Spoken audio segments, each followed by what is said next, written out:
أيما الاستماع أزول ربي غيفون سيداتي سادتي السلام عليكم mesdames et messieurs bonjour. Est avec vous le docteur Aguerd Mustafa de votre chaîne qui s'appelle le docteur Mustafa Aguerd. Dans cette vidéo, je voudrais parler un peu des dommages et des torts que la colonisation européenne a causé aux Amazirs en Nord-Afrique.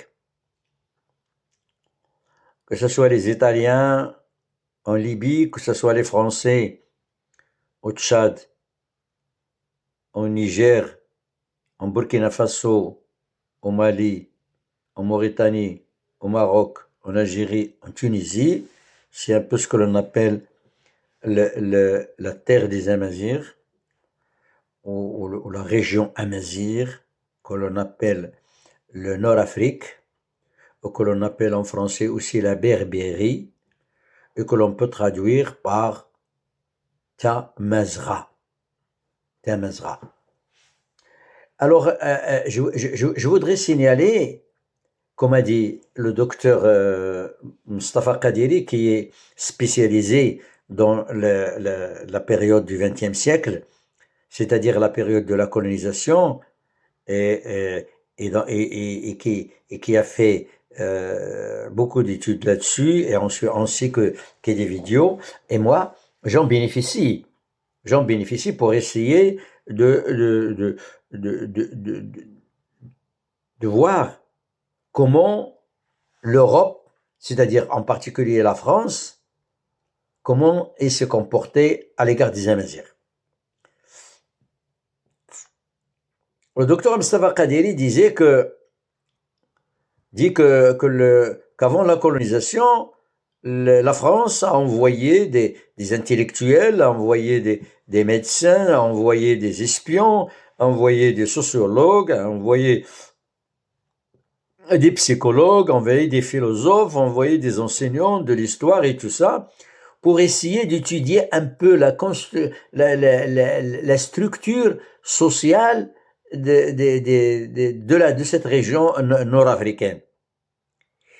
Et ils étaient informés que les Amazirs ont acquis une force de résistance à l'égard des colonisateurs, que ce soit les Grecs en Libye, que ce soit les Romains, que ce soit les Vandales, que ce soit les Byzantins et que ce soit les Arabes.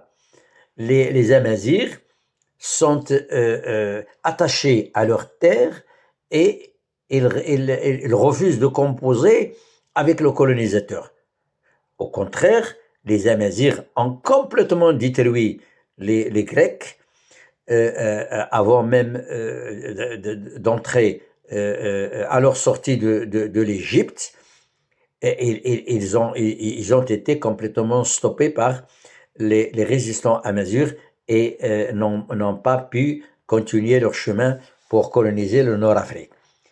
Par contre, les Phéniciens se sont installés sur la côte méditerranéenne et au début, ils jouaient le rôle de commerçants, mais par la suite, ils ont essayé de coloniser les Amazirs, et les Amazirs en ripostant, en les mettant complètement hors Tamazra.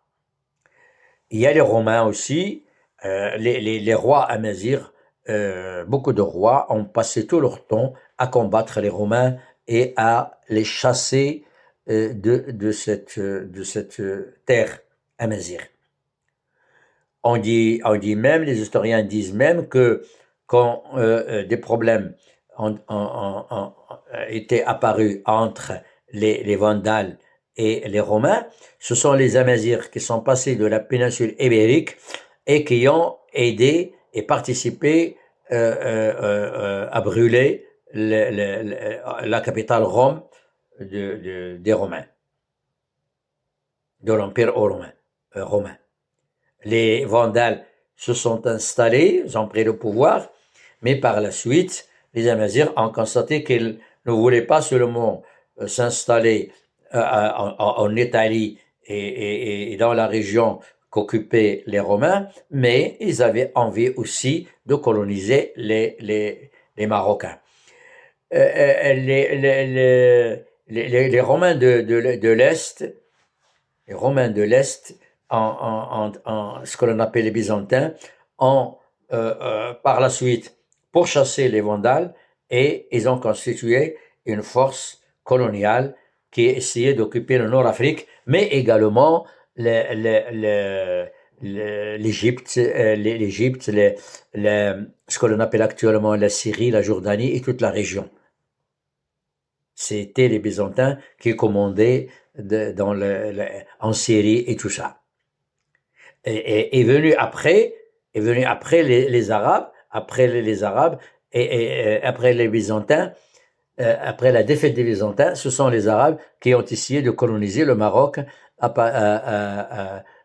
les khalifes omeyyades, par la dynastie ou par l'empire omeyyade arabe. La colonisation est une colonisation arabe. On appelle ça l'avènement de l'islam, ou que ces gens-là sont venus pour répandre l'islam. C'est pas ça la réalité. La réalité, c'est la colonisation, c'est la destruction, c'est l'esclavage des Amazirs, c'est la destruction des tribus, c'est etc., etc. Vous avez tout ce qu'il y a de mat, tout ce qu'il y a de noir.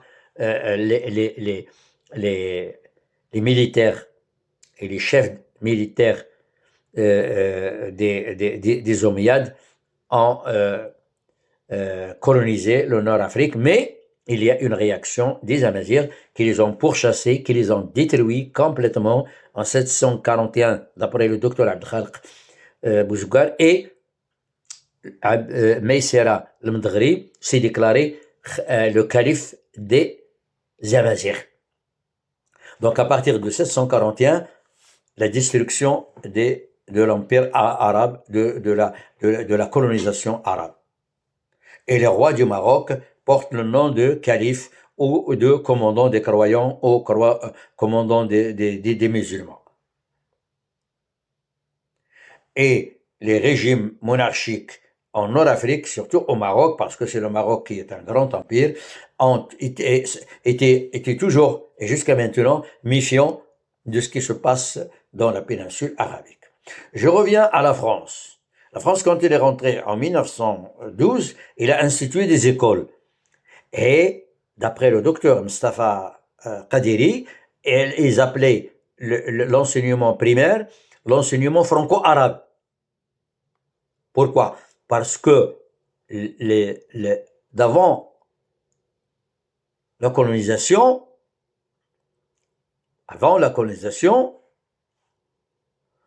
les intellectuels et les savants qui ont étudié, les sociologues qui ont étudié la société marocaine, la société de l'empire de l'époque, ils ont indiqué que les Amazirs refusent la colonisation. Ils ont détruit tous les colonisateurs avant, et ils vont faire la même chose pour la France. Et donc cette idée de ne pas composer avec les Amazirs, mais de les détruire, par contre, ils ont composé avec des intellectuels des villes citadines de Rabat, de Salé et de Fès.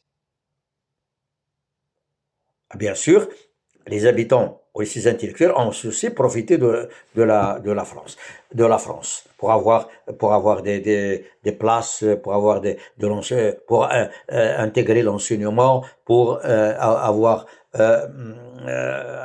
des contacts pour pouvoir poursuivre leurs études aussi en France. Et les Français, ils appelaient l'enseignement secondaire l'enseignement franco-islamique. Pourquoi? Et ils ont signé les empires arabes, que ce soit les Omeyyades ou les Abbassides, c'est comme si ils ont aussi renforcé l'histoire falsifiée des historiens arabes qui disent que les Amazirs sont originaires du Yémen. Donc, c'est pour cela qu'ils ont appelé le renseignement l'enseignement franco-islamique. Les Français, pendant leur colonisation en Nord-Afrique, ainsi que les Espagnols, ils ont essayé de cacher tout ce qui était mazir. Tout ce qui était mazir a été caché, la civilisation, tout ça. On n'enseignait que des choses qui intéressent les gens qui vivent ici, mais qui se croient être originaires de l'Empire ottoman. Alors, à leur départ également, en 1955, regardez les conversations, les conventions, la convention d'Aix-les-Bains, et sans doute avec aussi avec les conventions qui ont été faites avec l'Algérie et avec la Tunisie, ils ont complètement donné le pouvoir, cédé le pouvoir aux gens, aux intellectuels arabistes en 1955. Et d'ailleurs, c'est la lutte des résistants amazirs qui était farouche et qui ont exigé le retour du roi Mohamed V après les accords d'Aix-les-Bains. Bien sûr, les gens qui étaient partis en Aix-les-Bains, en Aix-les-Bains, étaient originaires de Rabat, de Fès et de Salé. Mais les grands leaders amazirs, les grands penseurs amazirs n'ont pas été menés à avoir de près ou de loin part à ces discussions de l'indépendance. Donc les Français, je vous dis, vous avez toujours porté tort aux Amazirs. Vous avez porté des dommages et détruire la culture, la civilisation, la langue amazigh. Par contre, vous avez aidé les panarabistes à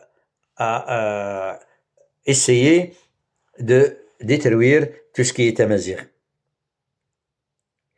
Et quand vous prenez par exemple même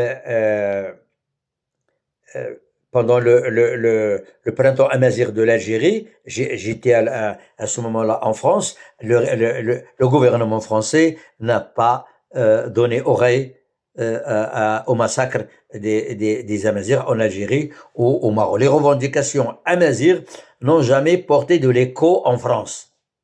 Les Français avaient, pendant leur colonisation, avaient détruit tout ce qui est amazir, mais après l'indépendance, ils n'ont jamais essayé de donner un coup de main aux revendications amazirs. La France défendait ses intérêts dans les anciennes colonies.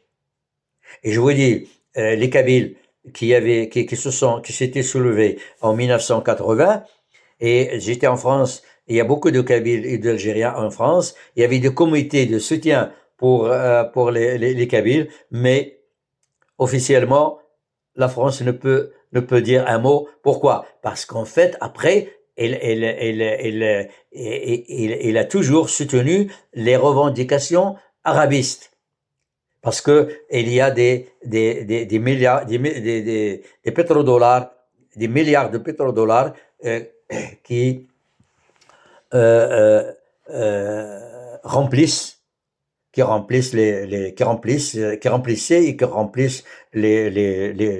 la trésorerie française. Donc il ne peut pas prendre part aux tendances amazighs. Même dans la lutte des Arabes contre Israël, la position française à l'égard d'Israël n'était pas formidable tout le temps, contrairement aux Anglais, aux Allemands et aux Américains. La France a essayé d'aménager un peu les revendications arabes. Maintenant, vous avez un gouvernement en exil en France. Est-ce que le gouvernement français a donné un coup de main à ces gens-là? Est-ce qu'ils les ont aidés à essayer à trouver au moins à ce que ces gens-là trouvent un moyen de défendre leurs intérêts? Je pense que les leaders kabyles trouvent quand même, doivent trouver une certaine difficulté à bouger, à travailler leur cause. Parce que oui, la France est là, mais la France, il défend ses intérêts avec le pouvoir algérien. Même au Mali, si vous voulez, au Mali, vous avez les Touaregs et les Azawad qui vivent presque dans la moitié du Mali. Mais la France, pendant la colonisation et après l'indépendance, il a complètement travaillé pour mettre les Azawad sous l'autorité des Maliens. Elle n'a pas défendu, elle n'a jamais essayé de défendre les intérêts des Azawad. Parce que les Azawad sont des Amazirs. Les Azawad sont des Amazirs. Et donc, les pouvoirs nord-africains, surtout le pouvoir algérien et le pouvoir libyen, qui étaient liés au nasserisme, c'est-à-dire à l'idée du panarabisme et du retour de l'empire omeyyade en Syrie, ne veulent pas avoir les Amazirs du Mali obtenir certains de leurs droits. Parce que eux, dans leur pays, ils ne donnent pas, ils refusent de donner ces droits aux Amazirs. Même l'enseignement de leur langue est complètement interdit. L'écriture divinaire était une raison d'envoyer des gens en prison. Au Maroc, en Algérie, en Tunisie. C'est vrai, au Maroc, les rois du Maroc sont sages, et ils ont essayé quand même d'aménager un peu les Amazirs, mais la force des anti-royalistes des anti-royalistes soutenus par le panarabisme de Saddam, de Hafid al-Assad, de Jamal Abdel Nasser, de Gaddafi et de Boumedienne à l'époque, ont essayé d'exercer une grande pression sur le Maroc. Mais malgré tout, les rois du Maroc, que ce soit le roi Hassan II, même Mohamed V qui a instauré ce qu'ils appelaient le daher berbère, alors que c'est un daher que le roi, c'est un daher chérifien, royal, officiel, signé par le roi, pour essayer de préserver les habitudes, les coutumes, les traditions et les tribunaux locaux à l'intérieur des tribus marocains. Le roi Hassan II aussi a essayé d'empêcher le parti unique de pouvoir punir les gens qui parlent amazigh dans des réunions officielles.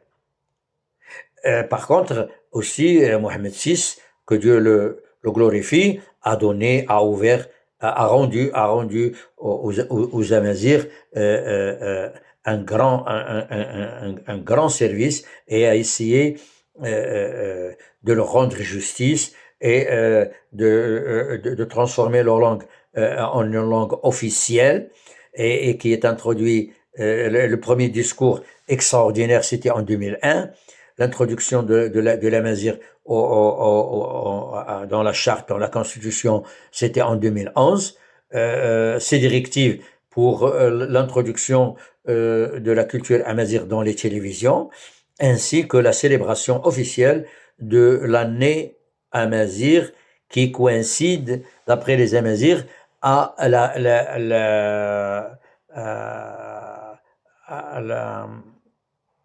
réussite à la réussite des Amazirs, à placer un roi Amazigh qui s'appelle Shishnak sur le trône des Égyptiens. C'est le roi Amazigh appelé Shishnak qui est devenu roi Amazigh, qui commandait également toute l'Égypte. Et ça représente à peu près, et la famille Amazigh a commandé a dirigé les Égyptiens pendant 2 siècles et un quart, 225 ans.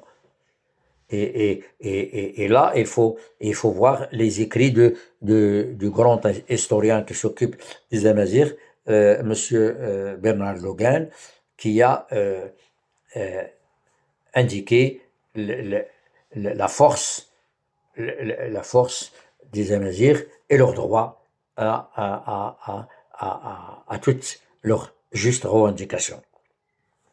Là, les Amazirs existent en Europe et surtout en France. Et à un moment donné, il y avait le Conseil supérieur des Amazirs. Les Amazirs sont des gens tolérants. Notre islam, nous les Amazirs, est très différent de ce qui se passe en péninsule arabique qui existe en Asie. Les Amazirs sont modérés. Ils ont l'islam de la cohabitation, de la tolérance. Nous sommes un pays, les Amazirs acceptent les autres religions parce qu'ils étaient d'abord à un moment donné juifs et ils étaient après juifs chrétiens et après l'avènement de l'islam. Ils sont les trois religions coexistent au Maroc. Et vous n'avez pas un autre pays en Arabie, en péninsule arabique, que ce soit en Syrie, que ce soit au Golfe arabique, où ils ont complètement chassé les Juifs de ces régions, alors qu'ils vivaient ici. Par contre, le Maroc, non. Dans chaque ville, vous avez un quartier réservé aux Juifs, il n'y a pas de problème. Nous n'avons pas de problème. Nous sommes marocains et donc, et notre roi est le commandant des croyants. Et les croyants, ceux qui croient en Dieu, qu'ils soient juifs, qu'ils soient chrétiens, qu'ils soient musulmans. Et en même temps, celui qui ne croit en rien est quand même libre. Dans notre carte nationale, c'est écrit marocain. Pas de symbole qui cherche qui a des relations à sa croyance. Non. Donc le Maroc est un pays tolérant. C'est un pays aussi où les rois du Maroc ont toujours de bonnes relations avec le pape, avec l'église chrétienne, avec les juifs également. Les grands savants juifs qui connaissent la religion et qui connaissent la Torah, l'Ancien Testament, très bien, c'est les Juifs marocains. Les grands savants du judaïsme sont des Marocains. Les grands Juifs des Amazirs, les Amazirs, à travers le temps, on parle d'une dizaine de Amazirs qui sont devenus des papes de l'église chrétienne. Mais moi, au temps de Sarkozy, le Conseil supérieur des Amazirs en France, Sarkozy l'a dit, les Amazirs ne posent pas de problème, ne créent pas de problème, ce sont des gens qui travaillent, ce sont des gens qui apportent beaucoup de choses positives à la France, qui participent à la gloire de la France, mais qui avaient demandé à ce que la langue amazigh soit enseignée dans les écoles françaises. Pour cela que moi actuellement je lance un appel au peuple français, au peuple de la France. Nous n'avons rien à voir avec les terroristes et les terroristes islamistes. Nous n'avons rien avec ceux qui essaient de porter atteinte au peuple français et à la République française. Au contraire, moi, personnellement, j'ai fait des études en France. J'ai obtenu mon doctorat à l'Académie de Bordeaux. Et ensuite, nous, les Marocains, malgré la période de colonisation, malgré la souffrance que nous a apporté la colonisation de l'époque, mais ce ne sont pas les mêmes. On va pas attarder sur le passé. On peut en tirer des conclusions, d'accord, mais il faut pas quand même en faire un problème ou en faire une maladie, comme ce que c'est actuellement de faire le gouvernement algérien avec les Français. Non, les Amazirs, qu'ils soient algériens d'ailleurs, qu'ils soient marocains, ce sont des gens qui aiment le travail. Ils sont intelligents, ils sont travailleurs, ils ont des ambitions et ils ne sont pas fanatiques. Ils sont contre le fanatisme. Vous avez beaucoup de savants islamiques qui arrivent, par exemple, de l'Orient, ou même qui sont marocains, mais qui sont complètement adhérés à des théories du wahhabisme, ou des frères musulmans, ou du chiisme, qui viennent en France et qui essaient de porter atteinte à la France. Non. Les Amazirs, c'est pour cela que je lance un appel aux Français d'essayer quand même d'aménager les Amazirs, de parler de leur civilisation, de leur donner de la liberté, de créer des centres spécialisés dans l'histoire des Amazirs, dans la civilisation amazir, dans la langue amazir, dans l'art amazir.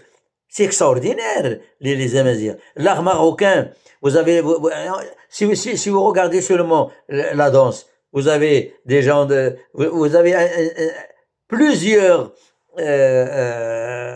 plusieurs images de la danse. Vous avez de la danse de la région d'Oujda, vous avez qui danse avec des épaules et tout ça. Vous avez la danse de la région du Rif. Vous avez des danses du Moyen Atlas. Vous avez la danse, par exemple, des Hassani, de Smara et de Dakhla et de l'Ayoun. Qui dansent surtout avec leurs doigts et avec le cou, avec tout ça. C'est très joli, c'est très beau. Vous avez également dans la région de Sousse et tout ça. Donc nous avons toute une mosaïque de danse. Et uniquement dans la danse, dans la chanson. Et en même temps dans les peintres, dans la peinture. Et en même temps dans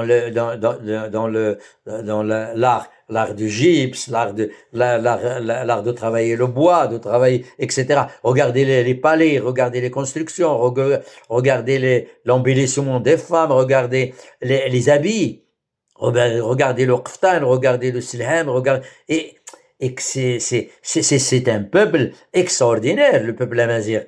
C'est pour cela que je lance, moi, un appel aux Européens. Mais les Européens sont très souvent influencés par les Français. Je demande à la France d'essayer d'épanouir la personnalité amazigh, d'en parler, de le montrer, de créer des centres d'études dans tous les domaines qui intéressent les Amazirs.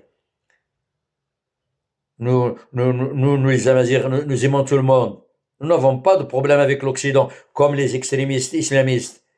Ils considèrent la Russie comme le diable rouge. Ils considèrent les Américains comme le diable noir. Ils considèrent les Européens comme des mécréants, comme des gens qui travaillent contre l'islam et tout ça.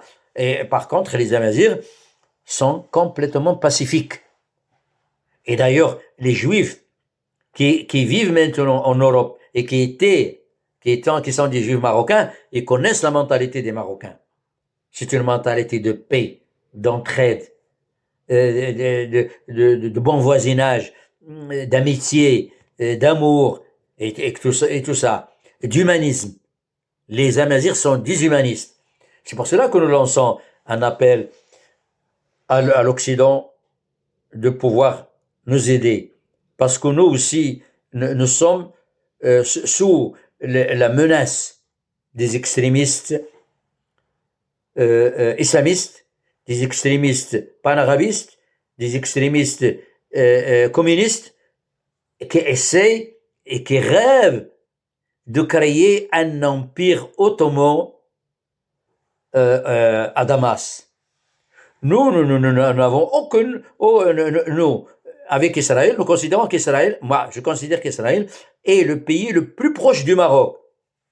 Je considère qu'Israël est le pays